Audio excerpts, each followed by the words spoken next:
Imagine a life where you write your own script. The things that happen are things you regard as positive, things that you want yourself.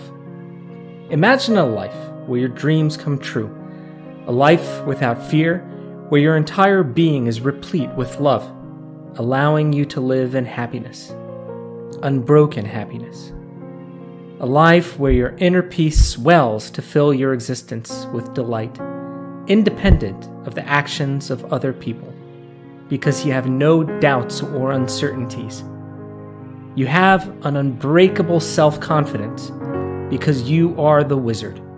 You do what you want, using a wizard's talents and powers to create a fairy tale existence. I'm not talking about a virtual life here, but about a real life. Take it from me. You are already a wizard. I'm telling you that all of us, right now, determine everything in our lives and everything that happens to us, whether we know it or not. The sad fact is that we tend to conjure up bad lives for ourselves. And you know what's even harder to accept? The fact that no one is an exception to this, not even you. No matter how much you believe that chance is a significant factor in your life, or that other people shape your destiny. Unfortunately, people don't realize this. They think their lives are controlled by others, and by factors beyond their control. Then they start to fear evil. They embrace evil through that very fear, and then, once they have experienced a lot of bad things, they begin to doubt the existence of good. They accept things as they are, accept what is unchangeable, because, well, that's life. It offers nothing more than that, nothing more in the way of pleasure, that is. This turns us into realists, which is only a little bit better than pessimism. The pure realist is a slave to logical thinking and incapable of faith. But faith is not rational. This is why a realist cannot create a new world. He cannot, or is unwilling to, dream. True, he doesn't make any big mistakes either, but still must live out his dull and dry existence within his own calculated and unalterable material boundaries. The idealist, on the other hand, has dreams, and can even make them come true with enough involvement in them. The imagination is one of mankind's most astonishing tools.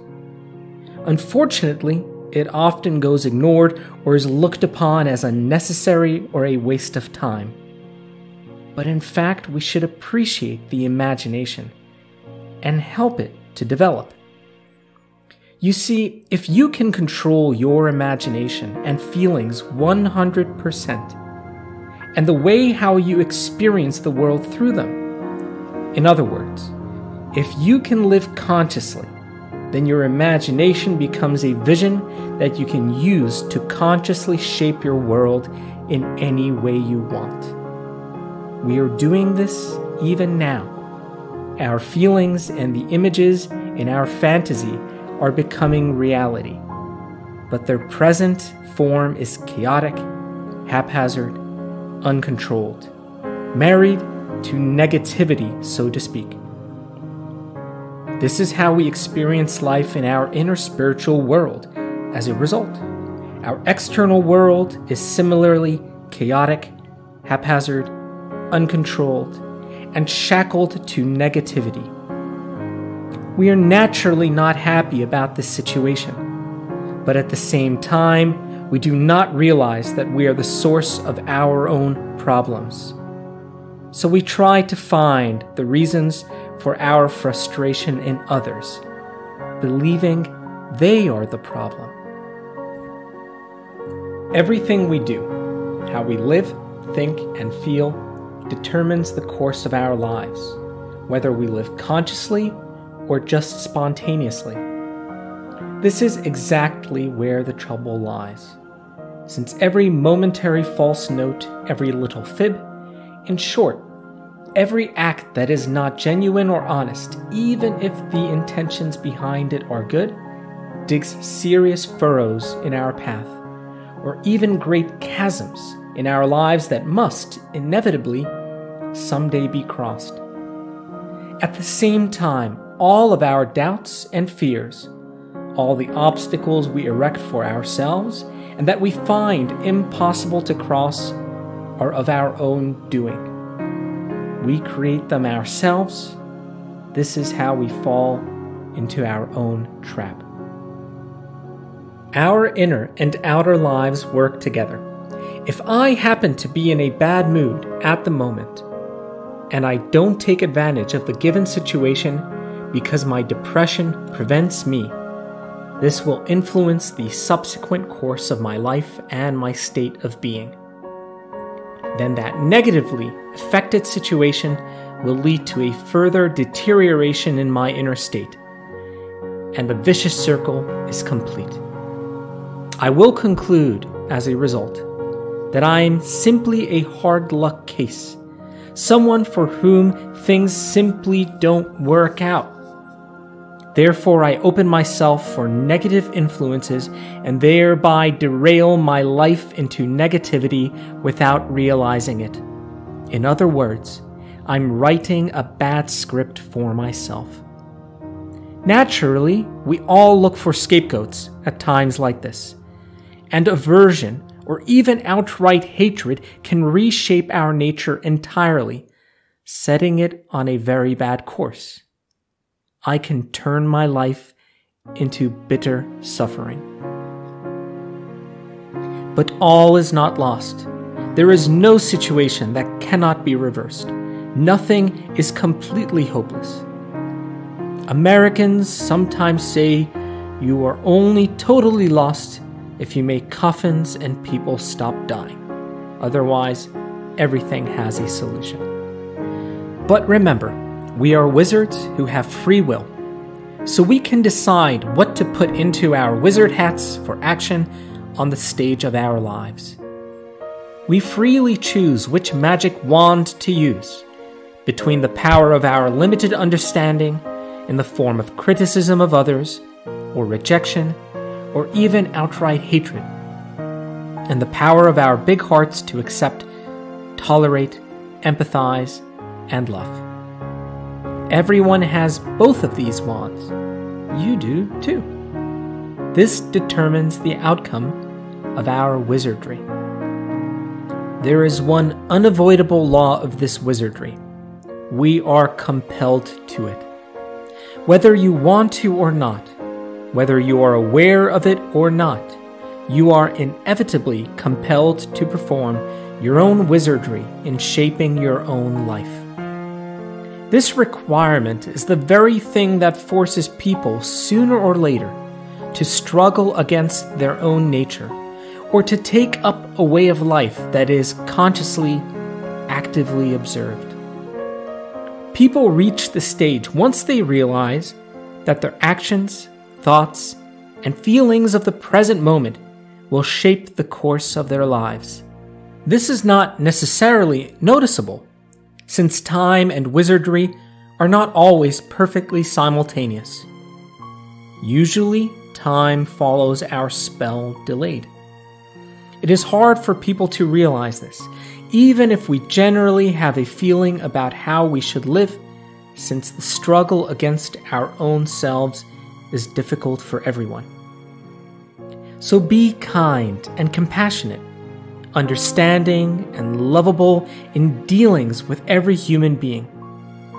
None of them has it any easier than you, and each of them has to conquer his own limitations. If not now, then later.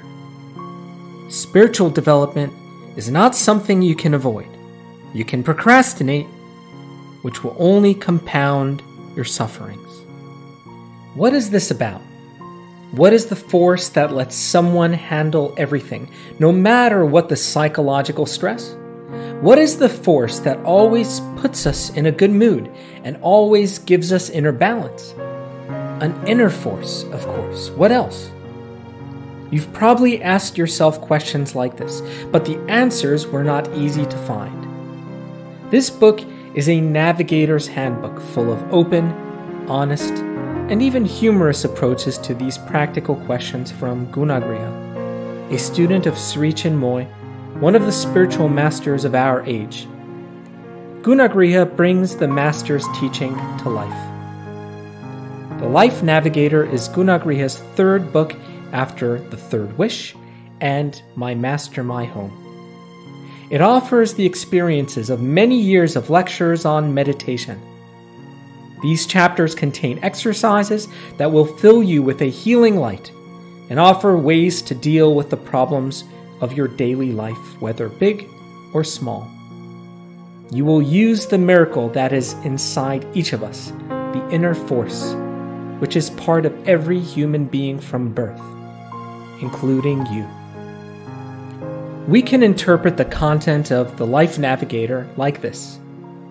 Mankind's value system is constructed poorly. It puts the emphasis on all the wrong things. It ranks things in the wrong order, and often gets the order just plain backwards. These poorly organized priorities dominate our lives, and often ruin them.